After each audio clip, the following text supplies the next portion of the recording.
Welcome. In this video, I'll show you how to add agents in LiveChat. All right, so first up, gotta log into your LiveChat account. Now go to the left panel. Now just go ahead and find the team section, okay? Click on it.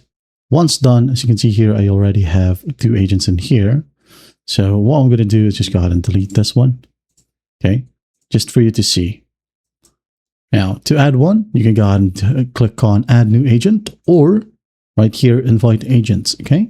Just go to the top right, click on it, or if you want to, you can go ahead and manage your invite settings first before inviting agents. All right, so I'm going to go ahead and click on Invite Agents. Now I'm going to go ahead and start typing the email or email addresses of the people that I wanted to invite. Okay, I'm just going to go ahead and zoom in a little bit like so. Now I'm going to type in this email. All right, and don't forget to select the role in the section. Okay, it can be admin, billing account, or admin, or just an agent. Okay, as the title suggests, we're going to invite agent. So I'm going to click on it.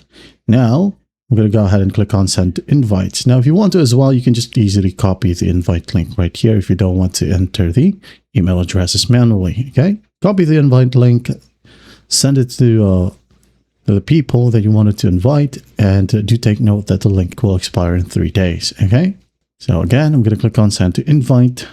There you go, hit on done. Now what will happen next is that the new agent will receive an email with a verification link. I'm going to go ahead and log into that specific email right here. As you can see, we have received the LiveChat email. I'm going to click on it. Now it says here, join your team. Okay, now, if it's the first time joining LiveChat, well, LiveChat right here will ask them to create their account. If not, they can just easily click on join, okay? So once the agent accepted your request, you can now then go ahead and go back to your account. And in here, go back to Teams, Agents, and as you can see here, this account has been invited and is now an agent, okay? You can click on 3 dots if you want to change their profile. Suspend or delete the agent right here. Also view agent reports or change chat limit. Well, I hope this video helps, and I'll see you in the next one.